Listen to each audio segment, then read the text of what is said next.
और वो जयदेव हैं कैसे? उन्होंने नियम ले लिया कि मैं एक वृक्ष के नीचे एक रात रहूंगा, अगले दिन दूसरे वृक्ष के नीचे सोते थे। इतना संग्रह भी नहीं किया कि कहीं मैं एक वृक्ष के नीचे 4 दिन रहा तो ऐसा ना हो जाए कि ये वृक्ष और ये स्थान मेरा है। लेकिन महाप्रभु जी को चिंता होती है जयदेव महाप्रभु की, मेरा जयदेव एक वृक्ष के नीचे सोता है। तभी श्री जगन्नाथ जी ने एक योजना बनाई, और एक सुदेव नाम का ब्राह्मण था। तो सुदेव ब्राह्मण के पहले कोई संतान नहीं थी, तो सुदेव ब्राह्मण ने जगन्नाथ महाप्रभु से कहा कि भगवान एक संतान का सुख मुझे दीजिए, मैं वचन देता हूं उसकी बाल्यावस्था पूरी हो जाने के बाद जैसे ही वो बालक कुमार अवस्था का होगा मैं आपके चरणों में निवेदित कर दूंगा, वो बालक आपका हो जाएगा। फिर ये मेरा वचन है आपको। तो जैसे ही भगवान ने देखा कि भाई ये जयदेव महाप्रभु एक ही वृक्ष के नीचे रहते हैं, तभी ठाकुर जी ने विचार किया कि हम कैसे इनके इस वृक्ष के नीचे रहने वाले सिस्टम को दूर करवाएं।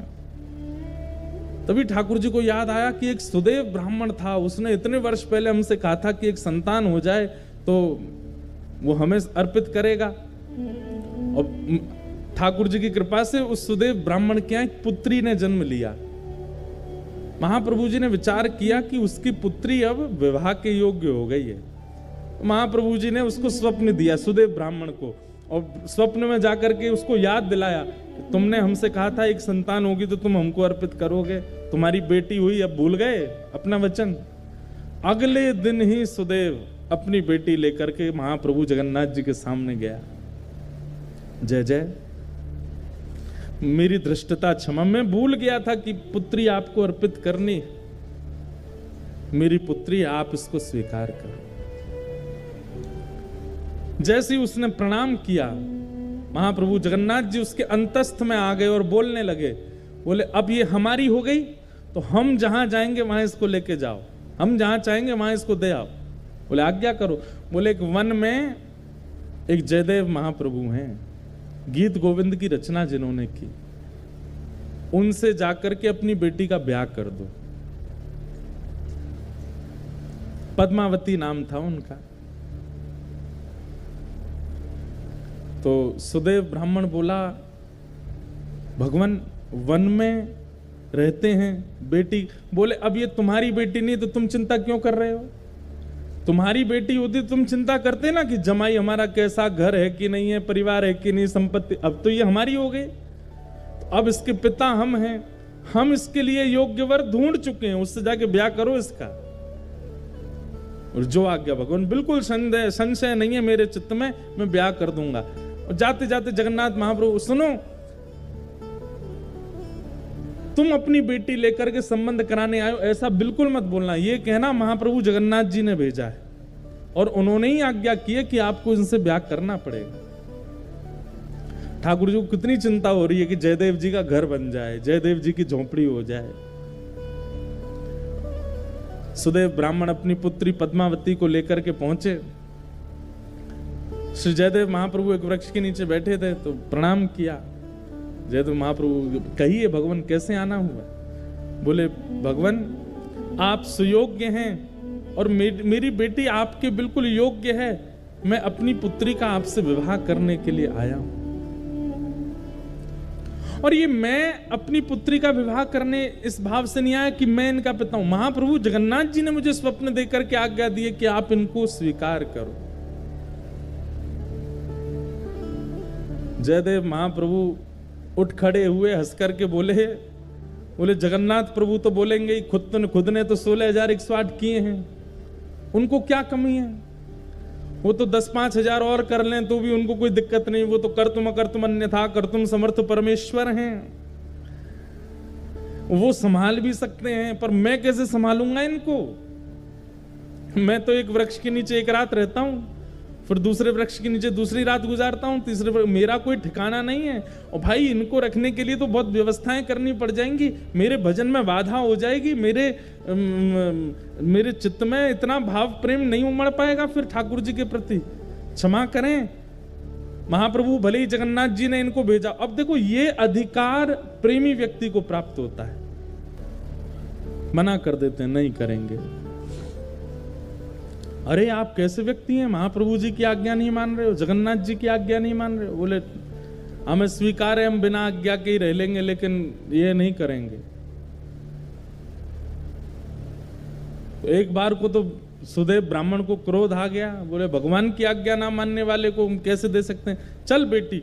अपनी पुत्री को उठाने लगे तो पुत्री बैठ गई। बोले नहीं, महाप्रभु जी ने आज्ञा की है कि तुम इनकी हो, मैं तो इनको सर्वस्व दे चुकी हूं, मैं तो इनको अपना मान चुकी हूं, ये भले मुझे स्वीकार ना करें। पिताजी अब आपका कर्तव्य नहीं है, मेरे परम पिता जगन्नाथ जी ने मुझे इनको सौंपा है, अब मैं इन्हीं की हूं, चाहे मुझे स्वीकार करें चाहे नहीं करें। जयदेव महाप्रभु बोले वाह, ऐसा समर्पण तो हमने नहीं देखा भैया। अरे तुम्हारे पिता कह रहे हैं चलो तुम, बोले नहीं महाप्रभु जी ने आपको अर्पित किया, तो मैं आपकी। जयदेव महाप्रभु बोले छोड़ जाओ इनको, 2-3 दिन हमारी दिनचर्या देखेंगे, खुद ही भाग जाएंगी ये। लेकिन पद्मावती का ऐसा त्याग, जयदेव महाप्रभु अगर उस वृक्ष के नीचे बैठे हैं तो उनके सन्मुख वाले वृक्ष पर बैठ जाती और उनको अपलक नेत्रों से देखती। जैसी दिनचर्या, अब भाई वन में रहते हैं, वन में सांप भी है, बिच्छू भी है, कातर भी हैं, ना जाने कितने सारे जीव आ जाते हैं, लेकिन सब स्थितियों में बिल्कुल अनुकूल रह करके अपने श्री जयदेव जी को देखती रहती। 3 दिन बाद जब वो पद्मावती वापस लौट करके नहीं गई तो श्री जयदेव महाप्रभु ने मन में विचार किया कि ये इसकी जिद नहीं है, ये श्री जगन्नाथ प्रभु अपना अधिकार दिखा रहे हैं मुझको कि देखो मेरा तुम पर कितना अधिकार है, मैं जिससे चाहूंगा तुमको उससे ब्याह करना ही पड़ेगा। और ये बात सोच करके श्री जयदेव महाप्रभु रोने लगे कि ठाकुर जी मुझ पर कितना अधिकार मानते हैं कि मेरे 5 बार मना करने पर भी ये कन्या अपनी स्थान से हिल नहीं रही। इसकी सामर्थ्य नहीं है कि ये वन में रह सके, इसकी सामर्थ्य नहीं है वृक्ष के नीचे रह सके, इसने कहां तपस्या देखी है, लेकिन इसको ये सामर्थ्य कौन प्रदान कर रहा है? महाप्रभु जी। जयदेव महाप्रभु ने जब इसको अधिकार माना कि ये जगन्नाथ जी का अधिकार है मेरे ऊपर, और अधिकार मान करके पद्मावती से कहा मैं तुम्हारा वर्ण करूंगा, चलो। और तब पद्मावती से ब्याह किया और गांव के बाहर ही एक झोंपड़ी बना करके अपनी पत्नी के साथ जयदेव महाप्रभु रहते थे।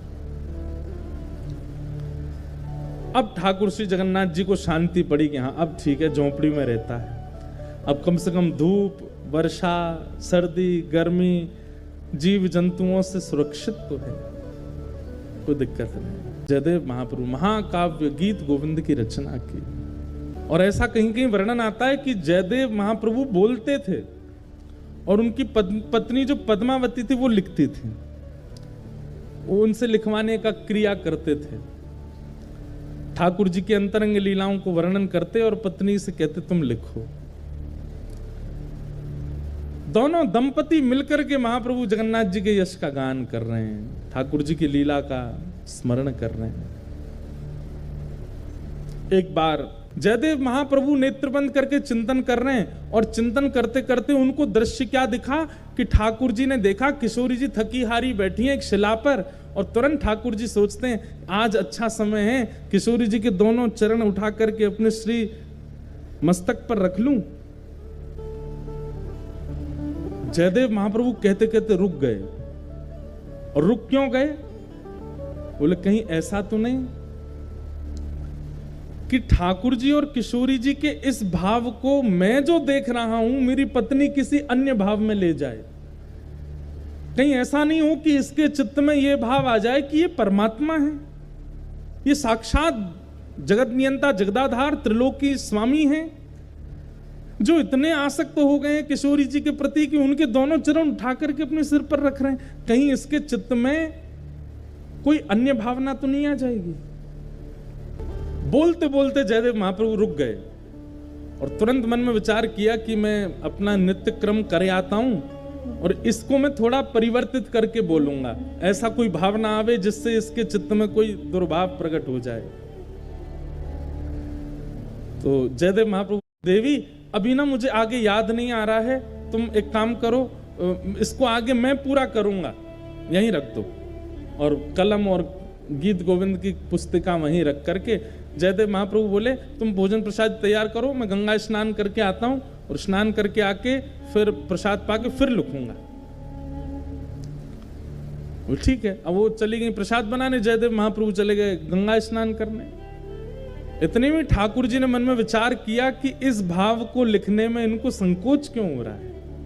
अरे किशोरी जी के चरण मुझको सिर पे धारण करने में कोई दिक्कत नहीं है, ये जयदेव महाप्रभु संकोच क्यों कर रहे हैं इस भाव को वर्णन करने में। और बोले ये स्नान करके आएंगे, इसको परिवर्तित करके कुछ और लिख देंगे, और लेकिन मैं चाहता हूं कि यही लिखा जाए। तभी जयदेव महाप्रभु का रूप धारण करके स्वयं श्री जगन्नाथ जी आ गए। और जयदेव महाप्रभु के रूप में जैसे आए, पत्नी बोली बड़ी जल्दी स्नान कर आए। हाँ देवी, वो मुझे पंक्ति याद आ गई थी, आगे जो लिखनी है, लाओ कलम दो, मैं लिख देता हूं। और तुम भोजन बन गया? बोले हाँ तैयार है। बोले लगाओ थाली, मैं भी पंक्ति लिख देता हूं। और श्री जगन्नाथ महाप्रभु ने जयदेव जी का रूप धारण करके इस पंक्ति को लिखा। क्या? भण मृषण वाणी करवाणी चरणद्वयम् सरसल सदल कथ सुरागम स्मर गरल खंडनम मम शिरसि मंडनम देहि पद पल्लव मुदारम। हे किशोरी जी, आपके चरण कैसे हैं? बोले इन चरणों को यदि कोई दूर से देख ले और उसके चित्त में यदि काम भी उत्पन्न हो गया होगा तो किशोरी जी के चरणों में इतनी सामर्थ्य है कि उसके हृदय से उस काम का नाश हो जाएगा। ऐसे काम नाशक इन चरणों को मैं अपने शीश पर धारण करता हूं। स्वयं ठाकुर जी ने लिखा और लिख करके जयदेव महाप्रभु की छाप लगा दी। जयति जयदेव कवि भारती भूषितम मानिनी जननि तिशातम। जयदेव महाप्रभु की छाप लगा करके और पूरी पंक्ति पूरी करके, देवी भोजन लगाओ। पत्नी ने, पद्मावती ने भोजन बनाया, ठाकुर जी ने प्रेम से पाया। और नियम था पद्मावती का कि जयदेव महाप्रभु पाते फिर उसी थाली में जो बच जाता उसमें ही थोड़ा परोस के पाती थी। आज ठाकुर जी ने अपना अधरामृत दे दिया पद्मावती को, और पद्मावती ने प्रेम से उसी में ही दाल भात मिला करके पाया। आज तो ऐसा अद्भुत, आज पद्मावती बोली ऐसा लगता है मेरे हाथों में लक्ष्मी आ गई है। कितना सुंदर स्वाद, ऐसा लगता है जगन्नाथ महाप्रभु का भात पा रही हूं क्या। बड़े आनंद में निमग्न होकर के एक एक कोर पा रही थी। तभी जयदेव, असली जयदेव आ गए। और वो जयदेव कहां गए? बोले देवी मैंने तो बहुत पा लिया, अब मैं सोने कक्ष में जा रहा हूं, तुम पालो। जगन्नाथ जी तो चले गए, असली जयदेव जी आए। आकर के अपनी पत्नी को देखा, वाह देवी इतनी जोर की भूख लगी कि आज हमसे पहले ही पा लिया आपने। पद्मावती बोली क्या कह रहे हैं?